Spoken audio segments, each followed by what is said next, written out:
नमस्कार, स्वागत है आपका हमारी खास पेशकश में। मैं हूं विवेक मित्तल और आज एक बड़ी खबर जिसने पूरे दिन मार्केट को थोड़ा सा परेशान भी रखा। मार्केट वन साइडेड चला, तेजी से चला, लेकिन कहीं ना कहीं कोटक बैंक नहीं चला।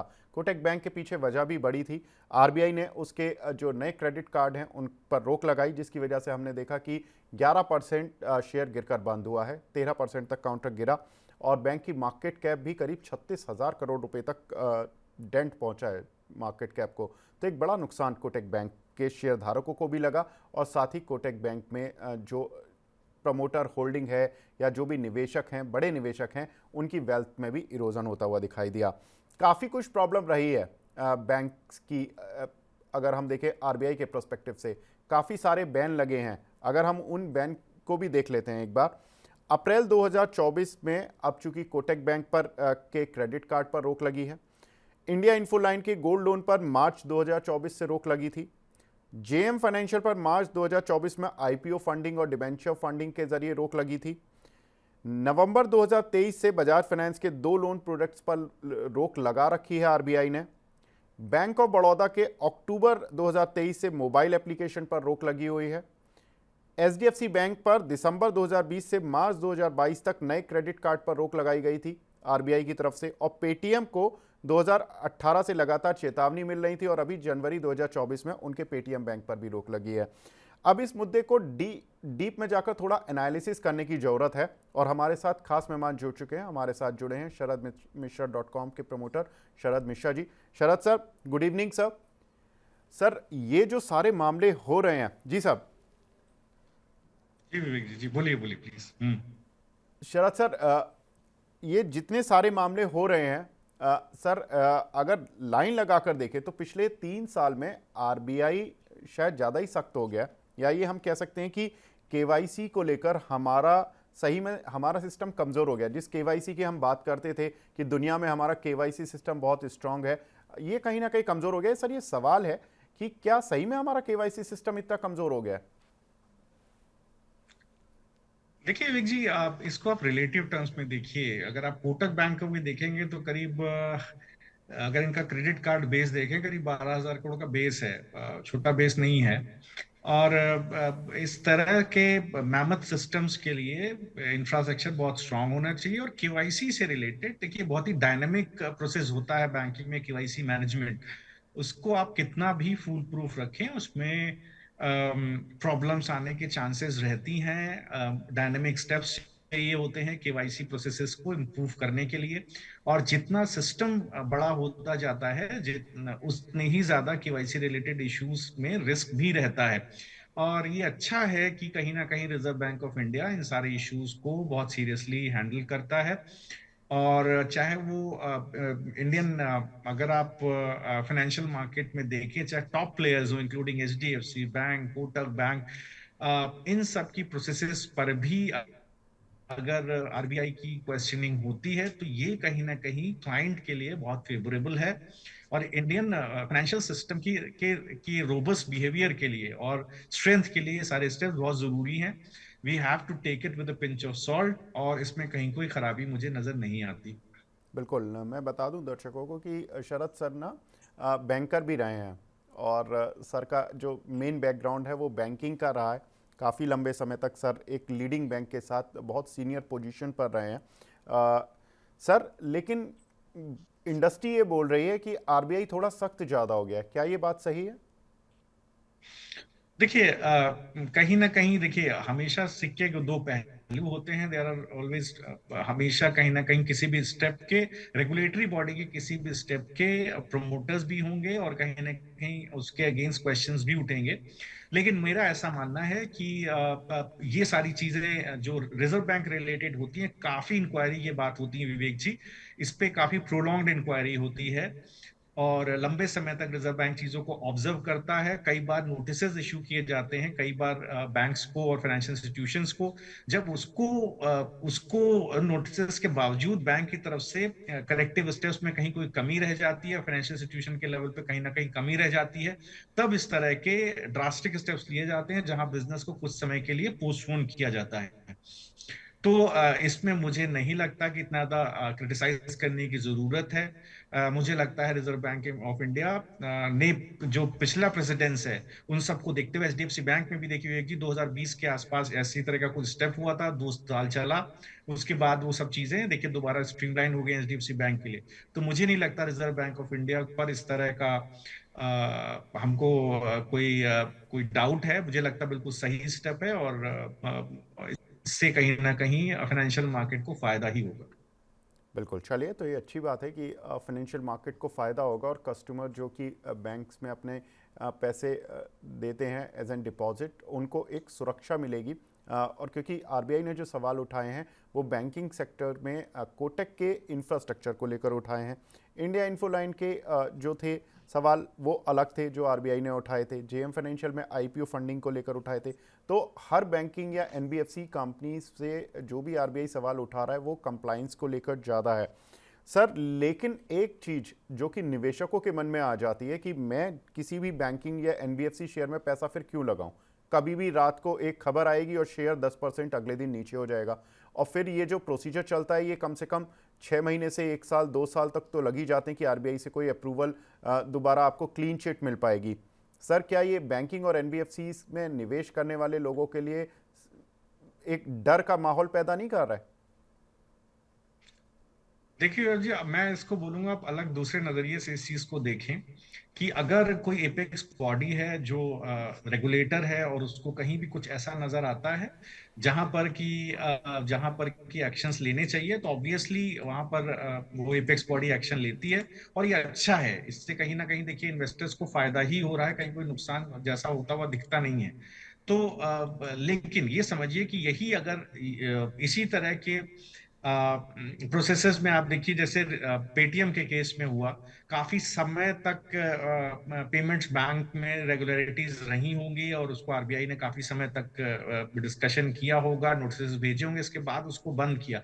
तो देखिए अगर परमानेंटली किसी का कोई बिजनेस बंद हो जाता है, 13,000 करोड़ का असेट है कोटक बैंक के पास क्रेडिट कार्ड्स का, अगर मान लीजिए, मैं इन्वेस्टर्स को बोलना चाहूंगा आपके माध्यम से कि मान लीजिए 2-3 साल तक इसके ऊपर कोई भी नोटिस नहीं होता रेगुलेटर की तरफ से, और उसके बाद इस बिजनेस को कंप्लीटली बंद कर दिया जाता, तो आपको कैसा महसूस होता?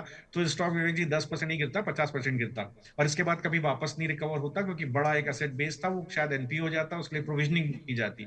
तो आप इस तरह से समझें कि ये प्रॉब्लम बड़ी हो सकती थी। अगर उसको छोटे लेवल पर रेगुलेटर कंट्रोल कर लेता है तो बैंक को कोई फर्क नहीं पड़ता, कुछ समय तक बैंक उसको इंप्रूव करेगा। क्या क्या अगर आप देखें तो एग्जिस्टिंग क्लाइंट्स के लिए कुछ भी चेंज नहीं हुआ है। उनके अकाउंट भी ऑनलाइन एक्सेस हो रहे हैं, सारी एग्जिस्टिंग फैसिलिटीज आप ऑनलाइन एक्सेस कीजिए, कोई दिक्कत नहीं। बस एक चीज बंद की गई है, वो ये है कि आप नया क्रेडिट कार्ड नहीं ले सकते, और आप ऑनलाइन सर्विसेज के थ्रू कोई सब्सक्रिप्शन नहीं ले सकते किसी प्रोडक्ट का। यही केवल बिल्कुल। एक छोटा सा चेंज आया। मुझे लगता है बहुत केपेबल मैनेजमेंट है कोटक महिंद्रा बैंक का, ये सारी प्रोसेसेस को इम्प्रूव करेगा। और इंटरनल रिस्क मैनेजमेंट बहुत स्ट्रांग होता है बैंक्स का, इंटरनल ऑडिट बहुत स्ट्रांग होता है, तो जहां कहीं भी लैप्सेस हुए हैं उसको बैंक कंट्रोल करेगा, और दोबारा नए चेक्स एंड बैलेंसेस इंप्रूव करेगा। और जी। मुझे लगता है कि दोबारा क्रेडिट कार्ड का बिजनेस शुरू होगा, तो जो थोड़ा बहुत फॉल होगा स्टॉक में, क्रेडिट कार्ड की जो जो नेट इंटरेस्ट मार्जिन में जो प्रभाव पड़ेगा उसको बाजार डिस्काउंट करेगा, इसके बाद दोबारा ये ट्रैक्शन स्टॉक में शुरू हो जाएगा। तो लंबे समय के निवेशकों के लिए मैं कहना चाहूंगा कोई घबराने की जरूरत नहीं है सर। इस तरह की चीजें फाइनेंशियल इंस्टीट्यूशंस में हो रही हैं, और शायद आने वाले समय में भी इधर उधर होती रहेंगी, तो घबराने वाली जरूरत नहीं है। बिल्कुल। लेकिन सर, जो एक बैंक का कस्टमर है उसको तो इम्पैक्ट नहीं पड़ा, कोई बात नहीं, उसकी सर्विसेज चल रही हैं। लेकिन जो बैंक के निवेशक हैं, जो कोटक महिंद्रा बैंक के निवेशक हैं, आज उनकी वेल्थ तो 10% 11% कम हो गई। क्या ये रिवाइव हो पाएगी सर? बिल्कुल विवेक जी, इसमें कोई भी घबराने डरने वाली बात नहीं, बिल्कुल रिवाइव हो पाएगी। ये कुछ ये समझिए सिस्टमिक रिस्क नहीं है। मैं दर्शकों को कहना चाहूंगा, it is okay. Not a systemic risk. ऐसा कुछ भी नहीं है कि सिस्टम फेल हो गया है या सिस्टम फेल हो जाएगा। एक वर्टिकल है किसी बैंक का, फाइनेंशियल इंस्टीट्यूशन का, जहां पर कुछ आईटी रिलेटेड इश्यूज हैं, जहां कहीं ना कहीं कस्टमर्स की केवाईसी से कॉम्प्रोमाइज ही होगा या उनकी सर्विसेज से रिलेटेड कुछ इश्यूज रहे होंगे, इसलिए एपेक्स बॉडी ने उसको कंट्रोल किया है। और बिल्कुल ये सिस्टमिक रिस्क नहीं है बैंक के लिए, इससे बैंक के ऑपरेशंस खत्म नहीं होते, इससे बैंक के डिफरेंट डिफरेंट वर्टिकल्स जहां पर जो असेट्स हैं, जहां से बैंक को रिवेन्यूज आ रहे हैं, वो खत्म नहीं होते। तो इससे कोई बड़ा गिरावट मुझे नहीं लगता आएगी, छोटी बहुत गिरावट आएगी, और इसके बाद देखिए आपको बड़ा इसके अंदर दोबारा ट्रैक्शन देखने को मिलेगा। तो बिल्कुल मुझे नहीं लगता घबराने की जरूरत है। बिल्कुल। तो इससे घबराने की ज़रूरत नहीं है, ना निवेशकों को और ना ही बैंक के ग्राहकों को। ये एक अच्छी डिस्कशन जा रही है सर। लेकिन दबी ज़बान से बहुत सारे लोग ये बोलते हैं कि जब से जियो फाइनेंशियल की लॉन्चिंग की बातें हो रही हैं कि वो बड़े स्केल पर आएगा, तभी से ये सारे प्रॉब्लम आ रहे हैं। कहीं ना कहीं इसके साइड इफ़ेक्ट्स मान सकती है स्ट्रीट? देखिए विवेक जी, ये देखिए इस तरह की स्पेकुलेशंस पर टिप्पणी करना थोड़ा मुश्किल होता है, क्योंकि देखिए अब आप ऐसे समझिए विवेक जी, अगर डुओपॉली रहती है जहां पर दो बिजनेसेस रहते हैं और वहां पर देखिए पहले आप अगर आप पेंट इंडस्ट्री को समझे तो एशियन पेंट, बर्जर पेंट, दो तीन बड़े पेंट्स के नाम आते थे। लेकिन जैसे ही वो परफेक्टली कॉम्पिटिटिव मार्केट बना और कई सारे और प्लेयर्स ने आकर के पेंट इंडस्ट्री में कैपेसिटी क्रिएशन शुरू किया, जो बड़े नाम थे, आप देखिए किस तरह से कस्टमर्स को फायदा होगा। एंड प्रोडक्ट जो आएगा उसके प्राइसेस में कहीं ना कहीं वो प्रीमियम नहीं होगा, कहीं ना कहीं प्रोडक्ट अच्छा मिलेगा। तो ये सारे फायदे एंड यूजर को होते हैं मार्केट परफेक्टली कॉम्पिटिटिव होने से। तो मुझे लगता है जियो के इस फील्ड में आने से, फाइनेंशियल मार्केट में आने से, जिस तरह की लिवरेजिंग है, जिस तरह का इकोनॉमिक्स ऑफ स्केल है रिलायंस के पास, उन सारी चीजों को समझते हुए मुझे नहीं लगता कि जो उसके कॉम्पिटिटर्स हैं उनको किसी तरह का कोई नुकसान होने वाला है, या उनके ऊपर कोई अनड्यू स्टेप्स उनके अगेंस्ट लिए जा रहा है। बिल्कुल ये बिल्कुल निराधार और बिल्कुल इसका कोई बेस नहीं है इस तरह के डिस्कशन का। जी और आप कोटक बैंक को भी देखिए किस तरह से, अगर आप देखेंगे तो इन्होंने एक प्लेटफॉर्म लॉन्च किया था, टेक@, कोटक डेवलपर पोर्टल, और किस तरह से एआई और डिफरेंट टूल्स कोटक यूज करता है रिस्क मैनेजमेंट के लिए, बहुत सारे ऑटोमेटेड टूल्स यूज करता है। डेटा एनालिटिक्स ऑटोमेशन के लिए इन्होंने एमएल मॉडल लॉन्च किया था। तो बहुत सारी चीजें देखिए बैंक्स करते रहते हैं, यहाँ पर जी पॉलिसीज होती हैं। तो बिल्कुल घबराने वाली बात नहीं है, ये जियो से इसका कुछ रिलेशन मुझे नहीं लगता लगाया जाना चाहिए। बिल्कुल सर। एक ट्रेडर्स या निवेशकों के लिहाज से क्वेश्चन है। ये कोटक बैंक के साथ प्रॉब्लम हुई थी, आज 11% शेयर नीचे। इंडिया इन्फोलाइन के साथ हुई थी, काउंटर में बड़ी गिरावट देखने के लिए मिली थी। जेएम फाइनेंशियल के साथ भी यही हुआ, बजाज फाइनेंस के साथ भी हुआ। पेटीएम तो रिवाइव ही नहीं कर पा रहे। अगर मैंने जितने नाम लिए हैं, इनमें आपको सबसे बड़ा रिवाइवल किस काउंटर पर लगता है कि ये काउंटर अपनी सारी प्रॉब्लम्स को जल्दी सॉर्ट आउट कर लेगा, इतना मैनेजमेंट कैपेबल है और यहाँ से ये काउंट शेयर भी रिवाइव कर लेगा? देखिए ये जो आपने शेयर्स डिस्कस किए, मैंने इनके स्पेसिफिक प्राइस एक्शंस को तो कहीं ना कहीं नहीं समझा है। जी लेकिन मैं ये ये आपको एक और इसमें से ये बात कहना चाहूंगा कोटक महिंद्रा बैंक को ही लेकर के, कि देखिए अगर आप दिसंबर 20 के बाद से देखें तो स्टॉक कहीं ना कहीं ऑलरेडी इसके अंदर कहीं ना कहीं एक रेंज बाउंड मूव है। 1640 से 1800 रुपए, 1850 के बीच में एक रेंज बाउंड मूव है। मतलब आप मान के चलें 3 एक फाइनेंशियल ईयर से इसके अंदर कोई रिस्पेक्टिव मूव नहीं आया है। और रीजन हम सभी को पता है कि कहीं ना कहीं जो टॉप मैनेजमेंट को लेकर के एक रस्साकशी और एक कहीं ना कहीं असमंजस का माहौल रहा है, उसको लेकर के स्टॉक में बड़ा मूव नहीं आया है। Despite of the scale of the bank, look at the scale of the bank, look at the performance, operational जी परफॉर्मेंस ऑफ द बैंक।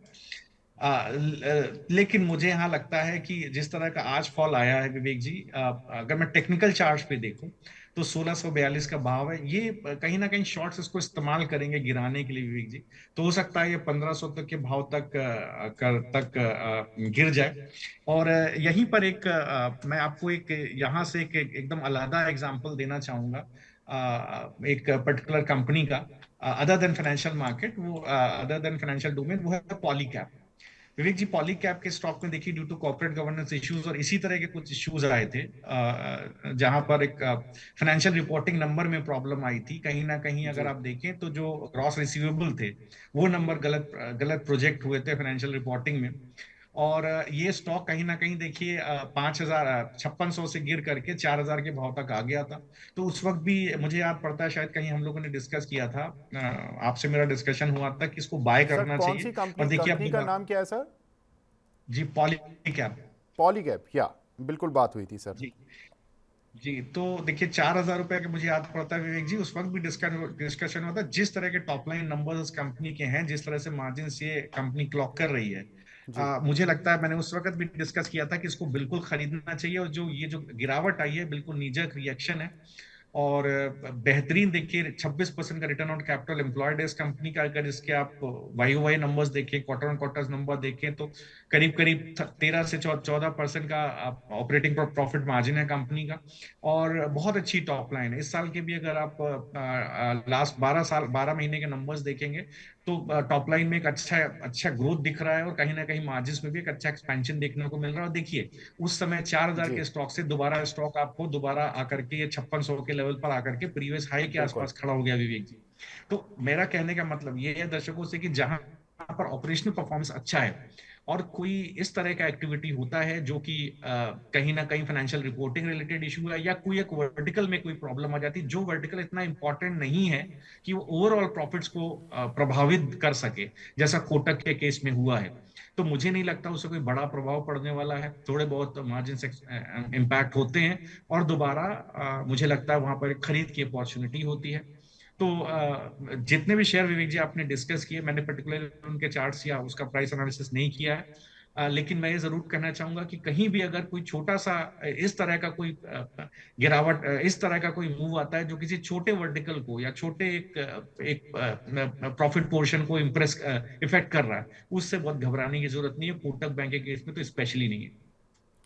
बिल्कुल, तो कोटक के शेयर धारकों को भी घबराने की जरूरत नहीं है। भले ही शेयर आज 11% गिरा है, लेकिन उनके बिजनेस ऑपरेशन में ये एक उतना बड़ा इम्पैक्ट नहीं डालने वाला। और जब कंपनी अपनी पूरी तरह से कंप्लाइंस पूरी कर लेगी, तब बैंक फिर एक बार उभर कर आएगा। इस तरह की प्रॉब्लम HDFC बैंक के साथ भी हुई थी।